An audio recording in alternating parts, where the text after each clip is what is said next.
Your mind is being hijacked. And the thing is, you have absolutely no idea. The more I learn about the mind, the more I learn about ourselves, it's pretty obvious to me that the odds are stacked against us for some reason when it comes to becoming the best version of ourselves. And I'm not into the conspiracy theories, I'm just looking at life and I'm looking at how difficult it is to really master ourselves. And I'm not one to talk about the negatives, but we gotta talk about it at some point. We gotta acknowledge it. We gotta acknowledge the healthcare system. We gotta acknowledge the food industry. We gotta acknowledge the entertainment industry. We gotta acknowledge the music industry. I mean, if we want to talk about music for a second, the music industry is freaking hijacked. And if you don't realize that by now, then you probably live under a rock. The lyrics in certain kinds of music leaves an imprint on your consciousness, whether you realize it or not. Yes, it is that deep. The lyrics about killing and drugs and all that stuff, it has an impact. On the flip side though, there are empowering artists out there that are, conscious. They're talking about good stuff. They're talking about empowerment. They're talking about positivity. And I always talk about perception, how our perception literally creates what we live. How we are viewing the world is how it will be for us. And there are probably entities or people up there higher than us that know this and know how to hijack our perception so that we are viewing life from a negative and a disempowering lens. I think our perception is so powerful that we create heaven or hell on earth with our state of mind. And so we can talk about all the negative and crazy things going on in the world, but in the end, the world is only a disaster if you view it as such. In the end, fear is the most destructive thing because it keeps us limited. It keeps us in survival mode. And by now we're all catching on to how the news, for example, is wired to induce fear. I think, for example, like bad weather is emphasized just to get us in a fearful state. The really, really good thing is though, and this is what I'm trying to get people to realize, is that we have control to break out of these tactics that are being used on us. We have the power, and it's all up in here, to create freedom for ourselves. Freedom is a state of mind. And in the last video, I talked about basically how this life, this waking life, is no different than a dream. It is the same thing as when we go to sleep and when we dream. It's just on a different dimension and it's happening a lot slower. And in a dream, what we think about comes true in an instant. The same thing is happening in real life. It's just taking a lot longer, so we're not making the connection that we do have that much control over our reality. And so when you change how you view life, you literally create a whole entire new world. We could spend all our time focusing on the bad things, but if we shift our perception to everything good that's happening, that will become our reality.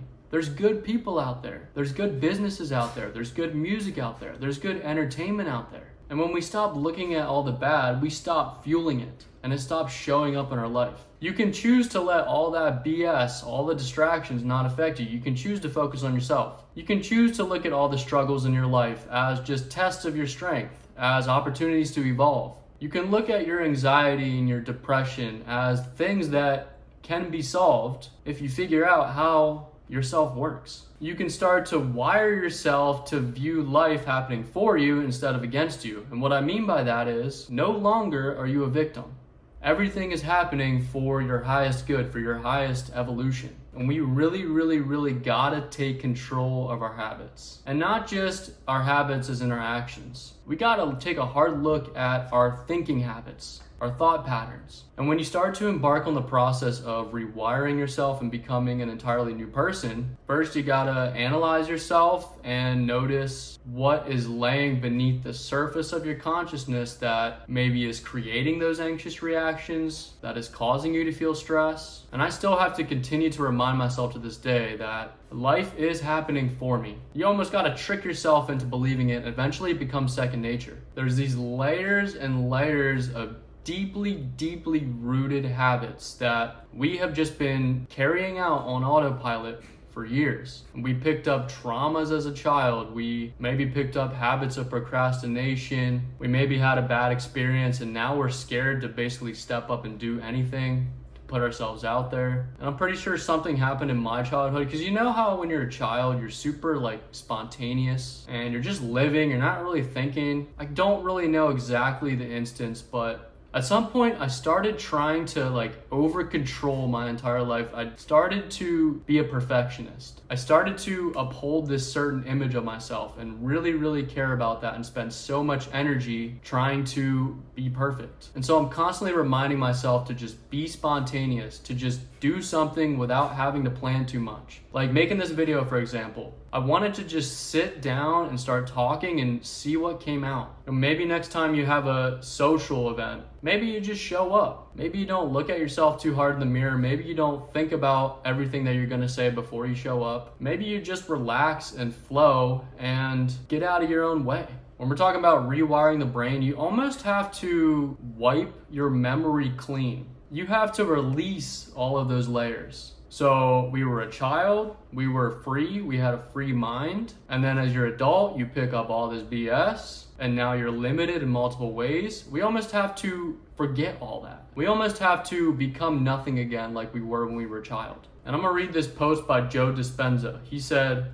"To create a new life, you have to leave part of yourself behind. Each morning and evening, disconnect from your environment, your body, and time. Focus on nothing. In the morning, before you start your day, and this is how you rewire yourself, ask yourself, who do I no longer want to be? Who do I want to be? How will I demonstrate that to the world? How will I live in my new future? How will I act, think, and feel differently? How will I maintain that changed state when I go to a different environment?" And that is how you rewire yourself. But you gotta let everything go. The ego is clinging on to the subconscious programming that you have. You gotta let all that go and just become nothing. And I have to constantly remind myself too, like when I said freedom is a state of mind. You can look at your life like, oh, I'm stuck. I have to do a certain thing. I have to be a certain person. But in reality, you don't. A free mind is our natural state, and you find that in nothingness. You find that in complete and deep relaxation. You are free. You can free yourself, and all it takes is a mental shift.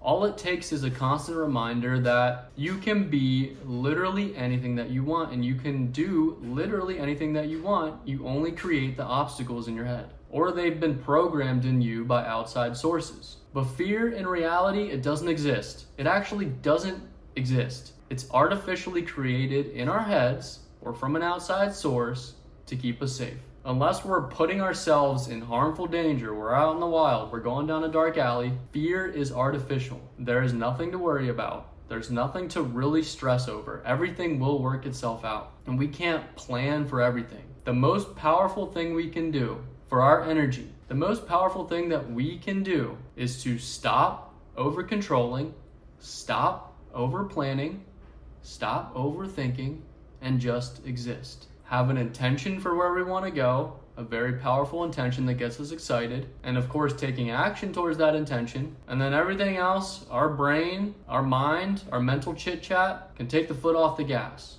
So this was just me talking. Let me know if you get any feedback in the comments. Peace.